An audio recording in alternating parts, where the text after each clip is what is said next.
Hey folks, my name is Brad, and if you happen to be new to my channel, I hike into the mountains of Vermont with my metal detector, searching for treasures lost by the folks that used to live up here hundreds of years ago. And today, that's exactly where I am, up in the mountains of Vermont, standing in front of an old stone foundation from a farmhouse that was here probably around 1850. Now, let me tell you, the day just started, but it has already been an adventure. As it turns out, there are no modern trails or roads to this place, so I had to blaze my own trail through the Vermont wilderness. I also had to cross a stream, which I did by walking on top of a fairly newly built beaver dam.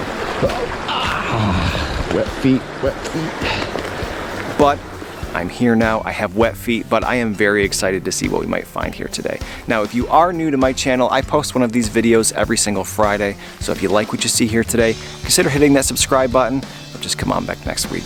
I'm gonna get that metal detector out and see what we can find here.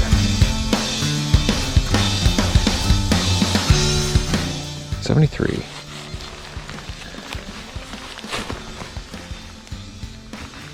It's in this clump. There it is. It's a little button. Yep. There isn't usually anything on these, but what it is a good sign that there's targets here. They're old, not too deep. What it is a good sign. Let's see what else we can find. 61. It's round. Oh. Interesting. So what we have here is actually a very common find for places of the 1800s, very early 1900s, and typically we call these parasol sliders. The wooden shaft of the parasol would go up through the middle, and then the metal ribs that give the parasol its shape came up from here, slides up and down. You know how a parasol or an umbrella works, right? Now I say typically we call these parasol sliders because the 1800s, as far as I understand it, parasols were more popular than umbrellas were, keeping the sun off those Victorian dressed ladies. But I have never seen one this massive. They are typically maybe half this size, and you have to imagine the width of this wooden shaft that would have gone up through the middle here. I'm wondering if this wasn't a dainty, beautiful parasol, but an actual umbrella, which I don't think I've ever found before. It always baffles me to think about how these things find their way into the ground. Now there's always a chance that it broke and they threw it away, but you can also imagine maybe they leaned up against a tree, forgot about it, pet dog took it and ran. Possibilities are endless, but I don't think I've ever lost an umbrella. Let's see what else we can find. Well, for whatever reason, I cannot hear this with my metal detector. I just eyeballed it, and it was rooted in a little bit, so it's been here a while. Was this a Leatherman? Doesn't look like it's been here that long. Oh, I don't know if I can get it out. Leatherman Surge. Well, the roots, I suppose, could have grown in over the last year, maybe two. Still moves. That looks like a good quality Leatherman. Glad I spotted it. Let's look at the knife. Oh, that's like a serrated one. And we got a saw. This is another knife. Geez, it looks brand new. Well, I don't believe it, but I just looked this thing up on my phone, and apparently, brand new from Leatherman, this thing costs $150. Leatherman Surge. And this one, I mean, it's almost brand new.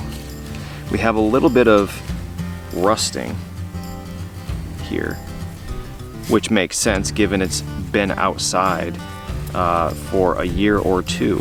But I'll just give this a little soak in some Evaporust and put some oil on it, and this thing is going to be good as new.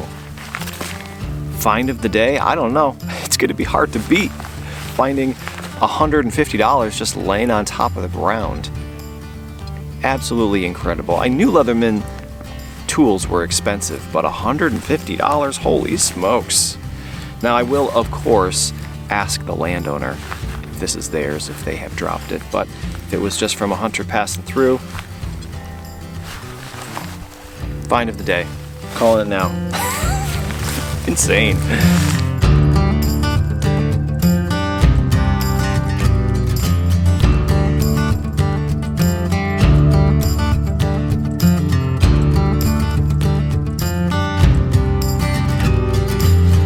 Real low tone, 46. Sounds shallow.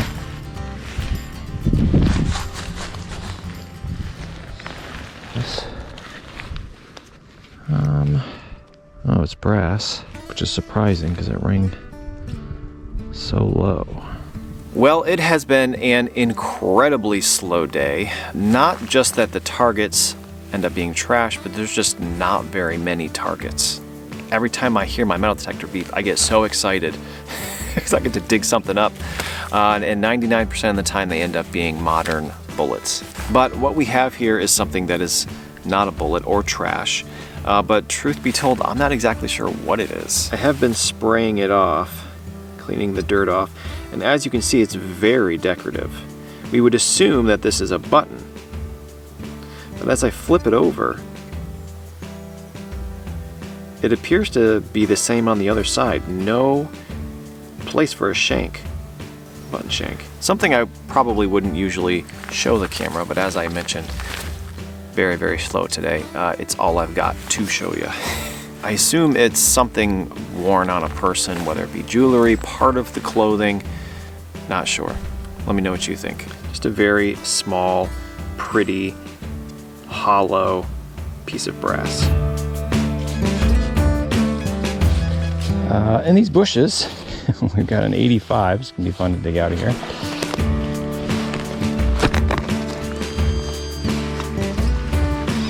Whoa, what is this? Well, earlier I had a beautiful target way up in the high 80s. Thought for sure it was gonna be a coin, then it ended up being the infamous scythe nib, which for anybody who has seen my videos or has done any metal detecting at old farms in the past, we're used to finding these. They held the handle on a scythe, like the big, Grim Reaper harvesting tool. And I thought that that's what this was going to be, another one, because there were two on every scythe. But it turns out it is this pulley.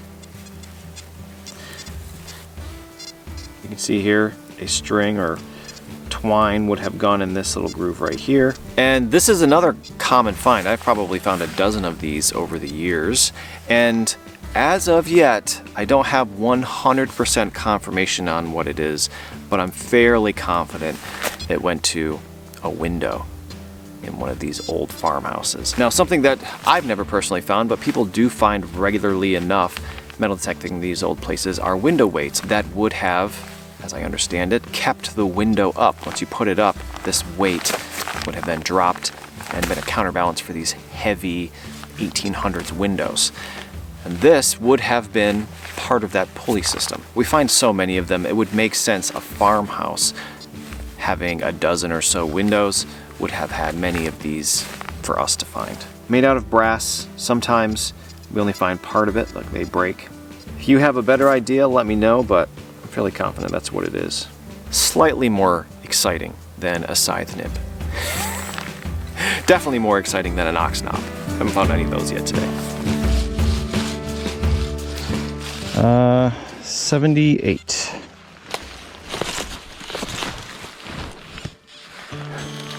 that a button?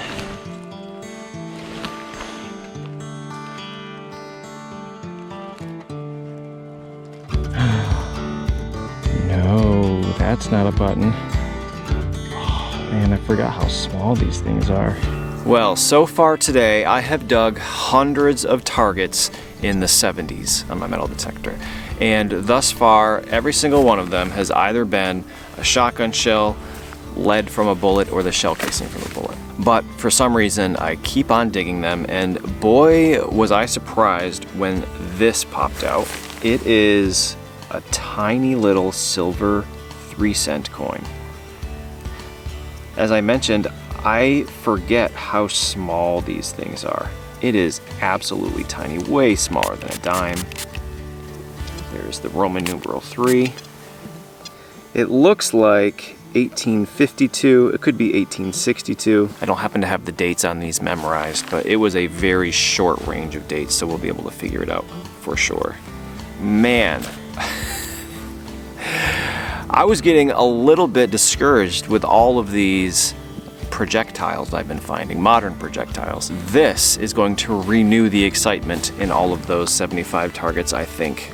You know, I've only ever found 2 of these ever, now 3. And to find it on a day like today where I have just been struggling to find anything good really makes it all worth it. What a find. A Trime, 3-cent piece. Probably one of my favorite little US silver coins to find. So excited, so excited.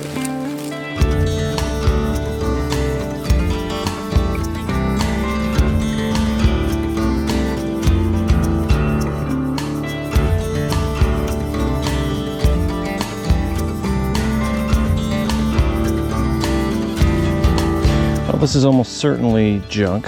It says 94, which is a too good to be true target. There's a lot of iron down here, so it's probably sheet metal. Something over there too. All right, let's just dig it all up and see what it is.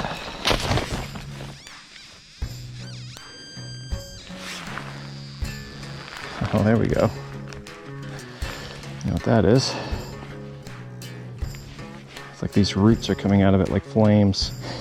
Now I suspect most people recognize this thing. It's a lamp, right? It had a wick and it started out having oil as a fuel and then eventually moved to kerosene. And I have probably found hundreds of these over the last 10 years or so, metal detecting up in the mountains of Vermont. And you have to remember that back before electricity, if you wanted light in the nighttime, you had to have a lamp, and they usually had multiple in the house. Sometimes they'd break, they throw them out, they buy new ones. And what we have here is a piece of one. If you don't know how these work, got a couple gears in here, which would have pulled up a single wick. I guess it was probably this way. It would pulled up a single wick. And as the wick inevitably burned and got shorter, you could move the wick up, and you could also move the wick up to make it brighter down for dimmer. Now what's cool about this is there's often a manufacturer which can tell us exactly how old it is. What do you think? Can you see anything on there? Maybe something, but I can't read it. You know, it's a slow day if I'm showing the camera lamp pieces. I suspect somebody's metal detected here in the past. There just aren't very many targets in the ground, but that's fine. Very, very early May. All of these beautiful flowers are up. Black flies are not too bad yet. I'm enjoying myself. I hope you are too. Let's see what else we can find. 64, just a mid-tone. That's kind of shallow. Oh, I see it.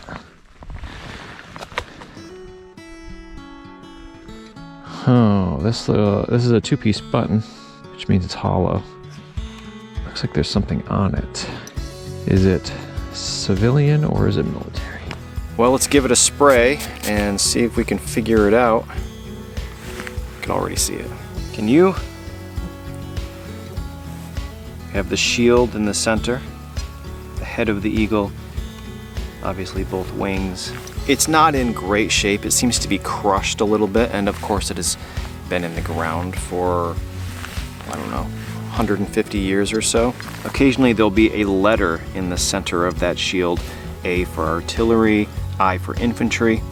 This is just a shield, so we would consider this more than likely a general service button. And until I can read this back mark, which it doesn't look like I'm going to be able to, unfortunately, it's so corroded, it can give us an idea of when it's from. We hope that it's Civil War era, but it could be a little earlier than that, 1820s, 1830s, and it could be quite a bit after that, 1880s. In any case, it is a military button worn on a US uniform.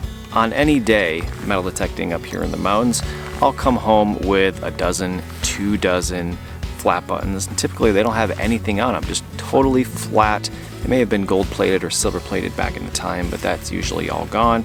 We're always hoping for these buttons to be something significant like this. So it's a great feeling when we find one. Really great find. All right, folks, well, it is just about that time again. It's starting to cool off at the end of the day here. The black flies are coming out in full force, and I still have quite a far walk out of here, so I'm gonna pack up and go.